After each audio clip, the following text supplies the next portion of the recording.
So I bought this new flashlight, but it's not what I want to talk about.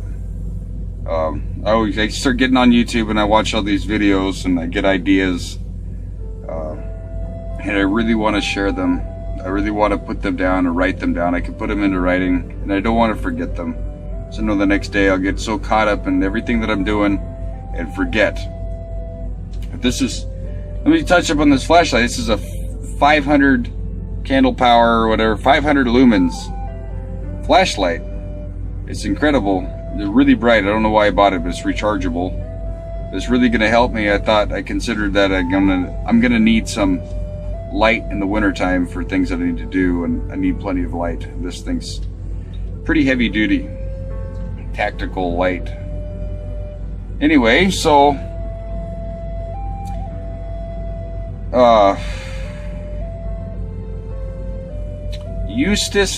Eustace Conway. If you want to know a little about what I was watching and why I'm thinking what I'm thinking, check out Eustace Conway. I think that is a person that is really living in the way that many more people need to try. And I'm not denying anybody the lifestyles that they choose to live, because they have the right to do that. But definitely I think they should be open-minded and consider that the lifestyles that they're living aren't really all that great purposefully. You know, what's the purpose of what they're doing? And the purpose of what that guy is doing is phenomenal. It is absolutely, he's a humanitarian, an extreme individualist. As he described himself as a extreme introvert. He's definitely living a good, healthy life, and is a very smart, intelligent person without any of the aids that we think we need to have to live and survive. We don't need any of this stuff. None of it's necessary. Food, water, and shelter, and the knowledge to acquire those things.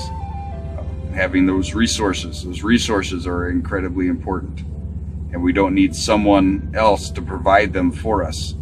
We need to have the education and knowledge about ourselves and to survive.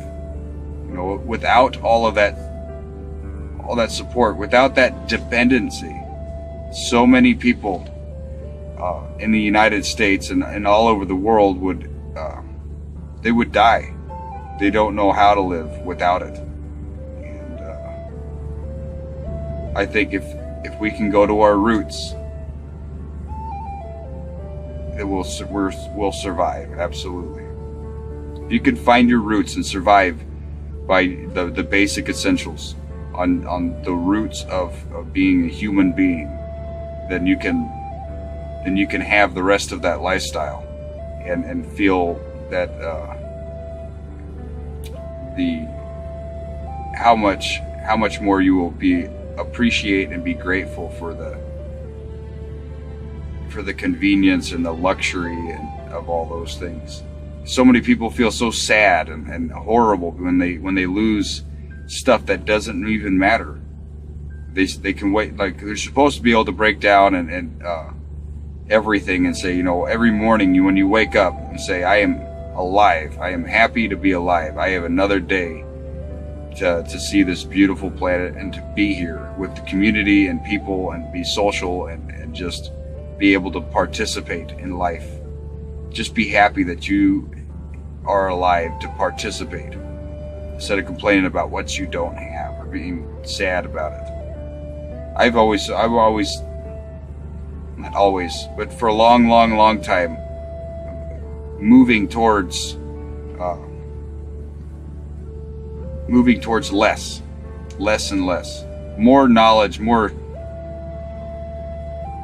to survive on less, to need less.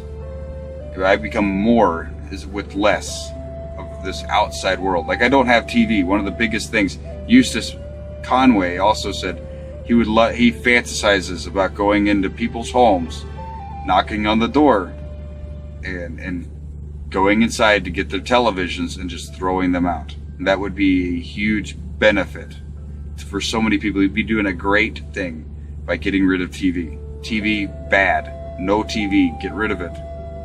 Bad. It messes with your head, messes with your critical thinking skills, it messes with your ability to survive independently. So after watching that, I got my guitar back here, and I can put so much down into thought and be creative with it. It really helps me think and think things out. So what I wanted to put on here and not forget are the words that I was putting together while I was playing my guitar. So hopefully everything I just said made sense. If it doesn't make any sense, or if there's anything that confuses you, let me know. But okay, here's the words that I add. The trees are always listening to the wind. When it blows, they sway. The sun is always glistening off the moon and the waters of the bay. Those are the words that I was putting together. And, if that makes any sense. Trees. What I was thinking of, if I was sitting with Eustace Conway, and I would just be thrilled. I would just be so intrigued to be around that person. And I would feel so, as a soul, as not my body, my face in the physical form, but as a soul and being, alive, a conscious being a conscious being, and another person as a conscious being are no different. Both are a life and life without any perspectives, and just being aware of other existence. So I imagined sitting with Eustace Conway and looking at a tree, and Eustace looked at me and questioned, what is it that you see, or what is it that you're looking at? And I said, do you see that tree over there? And he says, yeah. And he said, you're smart, you know a lot about trees. You could probably identify that tree as individually, as it's that tree's got its own personality. It's got its own identification. It's an individual. No other tree is like that tree. The tree is just one thing. And I said, yes, you could see. I said, you could probably tell its insides and outsides and everything about that tree. And he knew, and he didn't say anything, but you could tell, you could already feel that connection that he knew a lot about that tree. And I said, well, there's one thing about that tree, that there is that tree's listening. The tree is listening. And I wanted to get into what I mean by a tree is listening. It's just talking to a tree, and then it's just listening, and then you're just talking to yourself and trying to find this inner speaking. But the tree is actually literally, instead of absorbing light and water and stuff from the air, is hyperscopic or hydroscopic. It swells, as Eustace was talking about, hydroscopic, but it's also absorbing sound. Light is a frequency. It's basically a frequency that we can see. It reflects off, and our eyes pick it up, and we're able to see the light as it reflects off of the material. We see color and shape and definition and depth and all that stuff. And likewise, we get this with light. We get to see the reflection of light. I'm not even shining on my face, but I'm reflecting it off of a piece of paper and just lighting everything up. So what you see is just a reflection of light. Rather, you see sound. You're listening. Your mind is, I think you're seeing something, but your mind is listening in another form of communication. As communication is both, visual and audio. What's a word for that?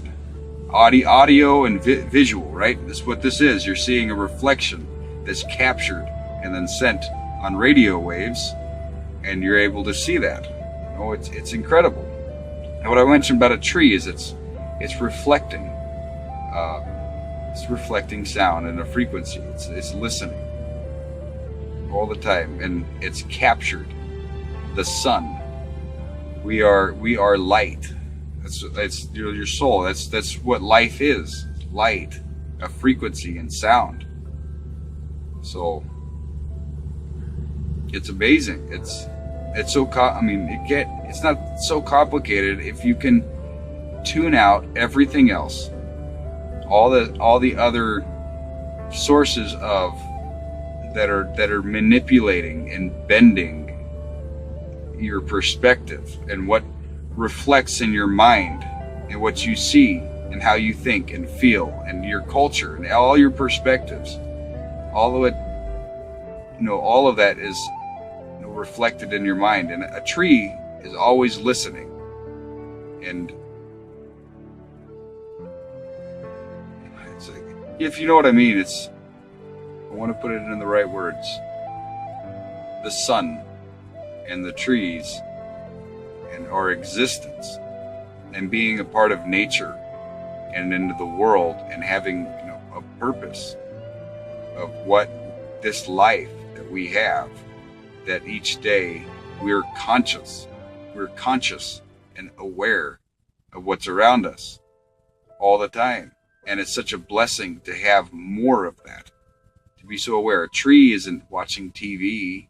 A tree's listening and feeling. It's absorbing light. It's absorbing that sound and listening, and it's branching out more and more, and it grows and grows and grows the more it listens. So imagine sitting with Eustace and saying, we're just like that tree right there. That tree is just as much life in that tree as we are human beings.